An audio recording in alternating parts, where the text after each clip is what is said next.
India से किसी ने पूछा, मेरी शादी को 5 साल हो गए हैं, मेरे पास जेवरात हैं जिस पर ज़कात फ़र्ज़ है। मेरे शौहर ने ज़कात अदा करने की ज़िम्मेदारी ली थी लेकिन अदा नहीं की क्योंकि वो कर्ज़दार हैं। मैं कुछ ज़ेवर बेचकर ही ज़कात अदा करना चाहती हूँ मगर मेरे शौहर इसकी इजाज़त नहीं दे रहे। वो कहते हैं जब तक इन पर कर्ज़ है इन पर ज़कात देना फ़र्ज़ नहीं। क्या ऐसी सूरत में ज़कात अदा करना मुझ पर फ़र्ज़ है या नहीं?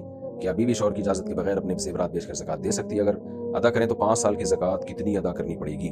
देखें, जब शौहर कर्ज़दार है तो बीवी के पास अपना सोना है तो बीवी पे ज़कात फ़र्ज़ है। शौहर के गरीब होने से बीवी गरीब नहीं कहलाएगी अगर उसके पास अपना माल है। तो आप इस बारे में शौहर की इताअत भी जायज़ नहीं है क्योंकि ज़कात फ़र्ज़ है। तो आप 5 सालों की ज़कात दें। ये देखें 5 साल पहले कितना सोना था, उसका 2.5% कितना बनता है, तो उसकी वैल्यू देखी जाएगी।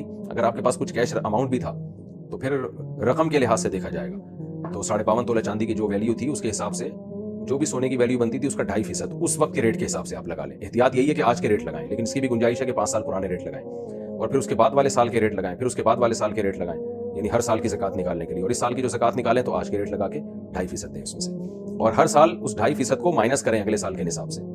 और एहतियात इसमें है कि आज के सोने के रेट लगाएं। तो 5 साल पहले की ज़कात और फिर उसके बाद 5 सालों की ज़कात यानी 2.5% जो बनता है ना, तो आज के रेट के हिसाब से उसका 2.5% आप दे दें, ये सबसे अच्छा है। इकट्ठे देना मुश्किल हो रहा है तो किस्तों में दे दें।